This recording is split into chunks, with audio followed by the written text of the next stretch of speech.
Hello, നിതാഷയാണ്. എനിക്കറിയാവുന്നതെന്ന് പറയട്ടെ.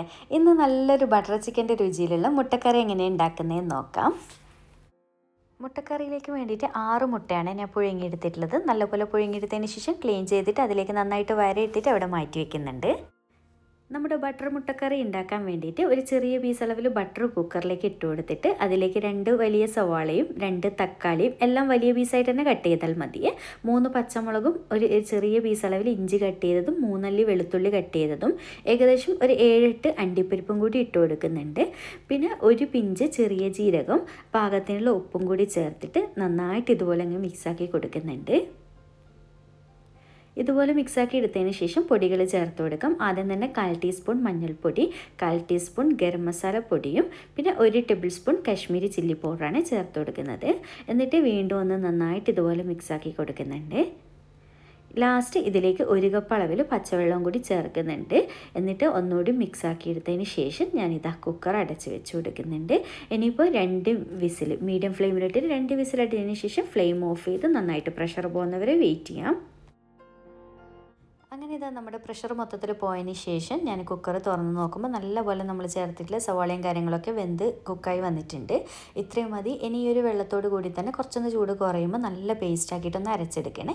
അപ്പോൾ ഇതൊരു സൈഡിലേക്ക് ചൂടാറാൻ വേണ്ടി മാറ്റി വയ്ക്കാം. അങ്ങനെ നമ്മുടെ മിക്സ് അവിടെ അരച്ച് വെച്ചതിന് ശേഷം ആ ഒരു സെയിം പാനിലേക്ക് തന്നെയാണ് ബാക്കിയുള്ള കാര്യങ്ങളും ഞാൻ ചെയ്തെടുക്കാൻ പോകുന്നത്. വീണ്ടും ഒരു പീസ് അളവിൽ ബട്ടർ ഇട്ട് കൊടുത്തിട്ടുണ്ട്. അൺസാൾട്ടഡ് ബട്ടറാണ് ഇട്ടിട്ടുള്ളത്. പിന്നെ 1/2 ടേബിൾ സ്പൂൺ കാശ്മീരി ചില്ലി പൗഡറും 1/4 ടീസ്പൂൺ ഗരം മസാല പൊടിയും പാകത്തിനുള്ള ഉപ്പും കൂടി ചേർത്ത് കൊടുത്തിട്ട് നന്നായിട്ടൊന്ന് ഇതുപോലെ മിക്സാക്കി കൊടുക്കുന്നുണ്ട്. പിന്നെ ഇതിലേക്ക് നമ്മൾ നേരത്തെ പുഴുങ്ങി ക്ലീൻ ചെയ്ത് വെച്ചിട്ടുള്ള മുട്ട മൊത്തത്തിലായിട്ട് ഇട്ടിട്ട് നല്ലപോലെ ഒന്ന് മിക്സാക്കി കൊടുക്കുക. നമ്മുടെ മസാല മുട്ടയിൽ നന്നായിട്ട് പിടിച്ച് കിട്ടണം.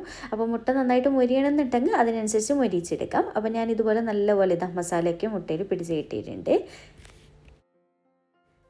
അപ്പോൾ ഇതുപോലെ നമ്മൾ അരച്ച് വെച്ചിട്ടുള്ള മിക്സ് മൊത്തത്തിലായിട്ട് ഒഴിച്ച് കൊടുക്കുന്നുണ്ട്. എന്നിട്ട് നന്നായിട്ടൊന്ന് മിക്സാക്കി കൊടുക്കുക. അപ്പോൾ ഞാനിതിലേക്ക് ഇനി എക്സ്ട്രാ വെള്ളമൊന്നും ഒഴിക്കുന്നില്ല. അപ്പോൾ നിങ്ങളുടെ ഗ്രേവിയുടെ തിക്നെസ് ലൂസായിട്ട് വേണമെന്നുണ്ടെങ്കിൽ അതിനനുസരിച്ച് വെള്ളം വേണമെന്നുണ്ടെങ്കിൽ ഒഴിച്ച് കൊടുക്കുക.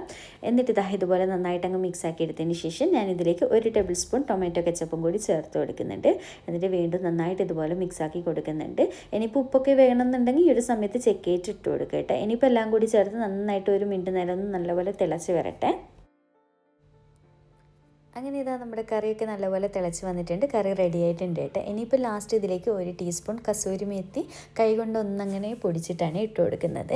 പിന്നെ ഇതിലേക്ക് കുറച്ച് മല്ലിയില ചെറുതായിട്ട് കട്ട് ചെയ്തിട്ടും കൂടി ചേർക്കുന്നുണ്ട്. പിന്നെ മെയിനായിട്ട് വേണ്ടത് 1/2 കപ്പ് അളവിൽ അത്യാവശ്യം നല്ല കട്ടിയുള്ള തേങ്ങാപ്പാലും കൂടി ചേർത്ത് കൊടുക്കണം കേട്ടോ. തേങ്ങാപ്പാലിന് പകരം ഫ്രഷ് ക്രീം ഉണ്ട് എന്നുണ്ടെങ്കിൽ അതും ചേർത്ത് കൊടുക്കുക. നല്ല ടേസ്റ്റ് ആയിരിക്കും. അപ്പോൾ ഇത്രയേ ഉള്ളൂ. എല്ലാം കൂടി നന്നായിട്ട് അങ്ങ് മിക്സാക്കി കൊടുക്കുക. ഉപ്പൊക്കെ ഒന്ന് ചെക്ക് ചെയ്ത് നോക്കുക. അപ്പോൾ ലാസ്റ്റ് ഇതുപോലെ ബബിൾസ് വന്ന് തുടങ്ങുമ്പോൾ തിള വരാൻ തുടങ്ങുമ്പോൾ തന്നെ ഉടനെ ഫ്ലെയിം ഓഫ് ചെയ്ത് കൊടുക്കുക കേട്ടോ. അപ്പോൾ ഇത്രയുള്ളൂ. നല്ല അടിപൊളിയായിട്ടുള്ള ബട്ടർ മുട്ടക്കറി റെഡി ആയിട്ടുണ്ട്. നമുക്ക് ചപ്പാത്തി, പൊറോട്ട അങ്ങനെ എല്ലാത്തിൻ്റെ കൂടി ബെസ്റ്റ് കോമ്പിനേഷനാണ് കേട്ടോ. അങ്ങനെ ഇതാ ഞാൻ ചൂടോടെ തന്നെ സെർവ് ചെയ്ത് കൊടുത്തിട്ടുണ്ട്. അപ്പോൾ ഇതുപോലൊരു ബട്ടർ മുട്ടക്കറി റെഡിയാക്കി നോക്കിയിട്ടില്ല എന്നുണ്ടെങ്കിൽ മസ്റ്റ് ട്രൈ ആയിട്ടാണ്. വീഡിയോ ഇഷ്ടമായിട്ടുണ്ടെന്നുണ്ടെങ്കിൽ ലൈക്ക് ചെയ്യാനും ചാനൽ സബ്സ്ക്രൈബ് ചെയ്യാനും മാക്സിമം ഷെയർ ചെയ്ത് കൊടുക്കാനും മറക്കല്ലേ. വീണ്ടും ഒരു അടിപൊളി വീഡിയോ ആയിട്ട് കാണാം. താങ്ക്